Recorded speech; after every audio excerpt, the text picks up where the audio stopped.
So the tough situation started in Tuesday for me and my family, since there was some Comcast technicians outside in several of their vans trying to fix up my neighbor's cable. Saturday, during a thunderstorm that we had a very close lightning strike which caused our house fire alarms to go off, but we didn't have no brownouts or anything like that with electricity. I figured it would be that caused them to come.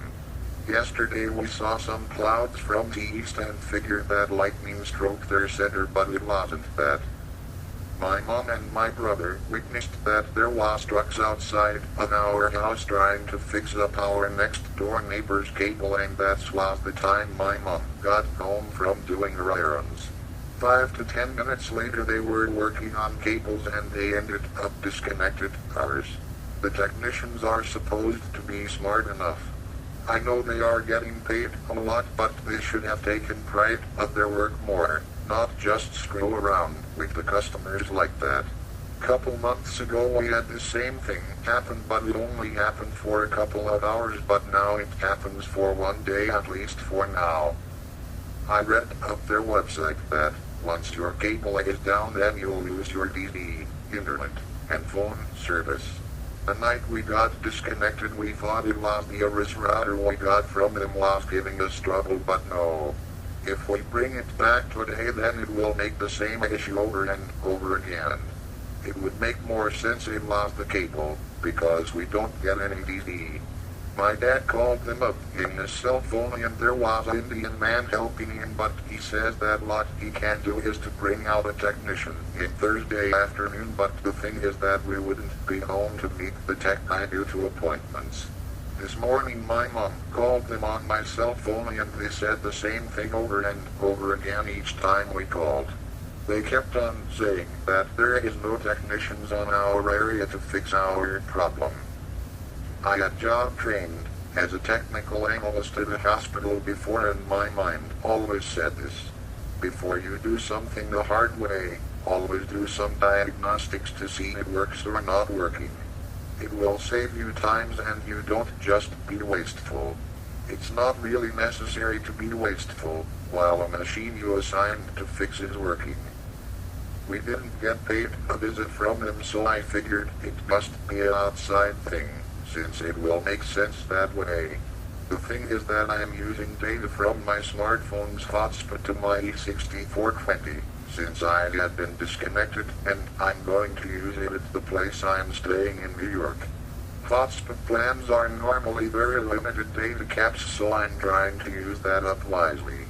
So that's the long story here in this rant. As for Comcast, please train your technicians better so we don't have any of these problems in the future. It's lot more stupid enough just to screw up like that. Even you should put cables back in the right place when you work on them. I don't know how the setup looks like, since I am really that into telecommunications and cable stuff. If we got a power outage like after a hurricane, as an example, and then we use a generator and fill it up with gas, that generator will not power up the whole house at the same time, but instead it will use in all of that gas quickly, if we have more things plugged into it.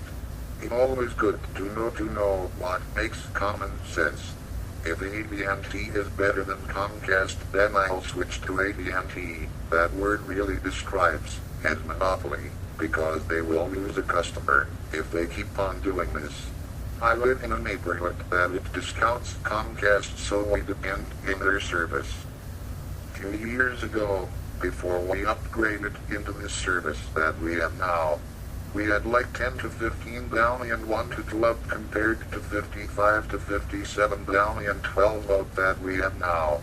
When we upgraded we had 27 down and 5 up, until they upgraded their fiber. I wasn't doing that much stuff with online gaming, Skype, and YouTube until one day until my mom has hassle while working, so we decided to upgrade. So basically I had to upload videos when no one is awake or around and even working. It's really the pain in the ass, because I had school at the time I started uploading stuff. Even I have to wake up like 5 in the morning to go. We had a Motorola modem with a Dosen'T router and it was strong and fine, until the arrest took place. Another thing is that I wish that they should give us optional routers, since, if we bring the one we have back, I have guarantee that they will give us a different one but the same crap. I was thinking about buying an aftermarket modem and router so the internet doesn't crap up so much. Comcast, no wonder on what we will do with you. Try to resolve the issues as quickly as you guys can with your customers. I know you can. And also have common sense when you're working. Thank you.